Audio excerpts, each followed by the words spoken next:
मैं doctor Manzurul Hasan, PhD political science, MA public administration और BEd कर चुका हूँ। मैं 2011 से लेके 2011 में मैंने पीएचडी कंप्लीट किया। उसके बाद मैंने एज ए कॉलेज कंट्रैक्चुअल 12-13 साल तक रहा। साथ साथ मुझे 2-3 डिप्लोमास मैंने पब्लिक कंप्यूटर एप्लीकेशन में मैंने किया है, डिज़ास्टर मैनेजमेंट में मैंने किया है, और उसके साथ मेरे पास 5-7 पब्लिकेशन ऐसे जो नेशनल और इंटरनेशनल पब्लिकेशन थे। एक प्रोफेसर, असिस्टेंट प्रोफेसर होने के नाते मैंने ये स्ट्रीट वेंडर यहाँ शोपियान पे मैंने काम किया है। ये लंबा सफ़र है, 2 साल से मैं ये कर रहा हूँ, लेकिन 13 साल तक मैंने कॉन्ट्रैक्चुअल लेक्चरर काम किया, वो भी कश्मीर के डिफरेंट कॉलेजेस में। 2011 में जब मैंने पीएचडी किया तो मेरी पहली पोस्टिंग डिग्री कॉलेज पटन में हुई, और उस समय लिमिटेड कॉलेज में कोई पीएचडी होता था। लेकिन प्रोफेसर होने के नाते सही बात है कि मैं कॉन्ट्रैक्चुअल ही था। उसका सफ़र और एज ए स्ट्रीट वेंडर कहाँ कुर्सी पे और कहाँ ज़मीन पे इतनी डिफरेंस क्यों रही? क्योंकि फ्रॉम टाइम टू टाइम जो हमारी गवर्नमेंट थी, चाहे वो सेंटर की थी या स्टेट गवर्नमेंट थी, कोई किसी भी गवर्नमेंट ने हमारे ऊपर कोई ध्यान न दिया। हम तनख्वाह लेते थे 12,000 से लेके 28,000 तक, वो भी कभी या तो 6 महीने के बाद मिलता था, या तो 8 महीने के बाद मिलता था, या तो 9 महीने के बाद, या कभी कभी पूरा साल ख़त्म होने के बाद हमारा तनख्वाह मिलता था। लेकिन जब से हमारी यूटी बनी, जब 2019 में हमारी यूटी बनी, तो यूटी में हमारे सबसे बड़ी जो हमें मुश्किलात होने लगे वो इस बात से कि हमें या तो 6 महीने के लिए सैलरी दी जाती थी, या तो 8 महीने के लिए दी जाती थी। लेकिन उस बावजूद हमारी फैमिली जो होते थे वो सफ़र होते थे, हमारे जो पेरेंट्स वो सफ़र होते थे।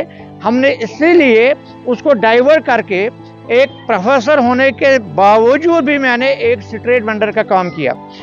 अब कहाँ कुर्सी और कहाँ ज़मीन, क्यों? क्योंकि इसके बाद का दो वजह है यहाँ पे। एक तो यहाँ पे कि हमारा जो मसला है वो ये कि हमें गवर्नमेंट की तरफ से कोई भी पॉलिसी नहीं दी गई, या टाइम टू टाइम जैसे बाकी डिपार्टमेंट्स में डेली वेजेस को रेगुलर किया जाता था, हमारे ऊपर कोई भी ध्यान नहीं दिया गया। दैट इज़ वाई कि मैं एक प्रोफेसर से लेके एक स्ट्रीट वेंडर बना। रही बात कि कुछ लोग कहते हैं कि मैं खुद सवाल ही कर रहा हूँ, खुद जवाब ही दे रहा हूँ। कुछ कहते हैं कि यहाँ पे प्राइवेट सेक्टर कश्मीर में है तो वो 0 पे है।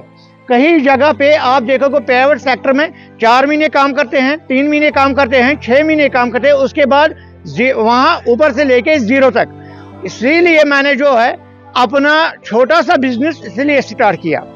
हाँ, मेरी मैसेज है, 2 चीज़ें हैं कि एक तो ला तक़नतु मिन रहमतिल्लाह, अल्लाह की रहमत से, ऊपर वाले की रहमत से कभी आप मुंह मत मोड़ लो। कभी भी, आज नहीं तो कल वो बरसेगी, इंशाल्लाह ज़रूर बरसेगी। लेकिन 2 चीज़ें हैं, 2 वर्सेस में 2 स्ट्रेट लाइन्स में कहता हूँ।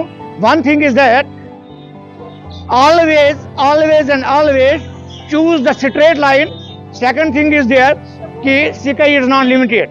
If you are sitting ideal at your home, come forward, you will get your benefit. जो भी आप काम करोगे उसे आपको आज नहीं तो कल आपको फायदा मिल जाएगा। अब मैं ये कह रहा हूँ कि मुझे बहुत से भाई मैंने कहा कि ये स्ट्रीट वेंडर, क्योंकि मैंने 32 साल पढ़ा है, 12 साल 13 साल असिस्टेंट कॉन्ट्रैक्चुअल असिस्टेंट प्रोफेसर। अब मेरे पास उतने रिसोर्सेज कहाँ थे कि मैं एक बड़ा सा कॉम्प्लेक्स खोलूं और उस कॉम्प्लेक्स में हजारों चीजें रहे। मेरे पास यही 10-12 हज़ार थे जो मैंने यहाँ पे खारिज किए, और अपना रोजी रोटी इसी पे चला रहा हूँ। अब रही बात, कुछ हमारे भाई लोग कहते हैं कि ये शर्म की बात है। मुझे नहीं लगता है। वर्कशिप काम चाहे छोटा हो बड़ा हो, आप निकलो बाहर से, आप निकलो बाहर। आज शायद मैं यहाँ पे हूँ, हो सके कल मैं अंदर जाके दुकान पकड़ूं। अब मेरी मैसेज खासकर अपने भाइयों से यही है कि आप अपने घरों से निकले, आइडियल ना बैठिए, क्योंकि हदीस शरीफ है कि 50 साल पहले ही इंसान का रिज़्क जो है वो तख्लीक किया जाता है। पहले ही 50 साल पहले ही, तो ऊपर वाले ने हमारे लिए रिज़्क का बंदोबस्त किया होगा, इंशाल्लाह वो जरूर करेगा।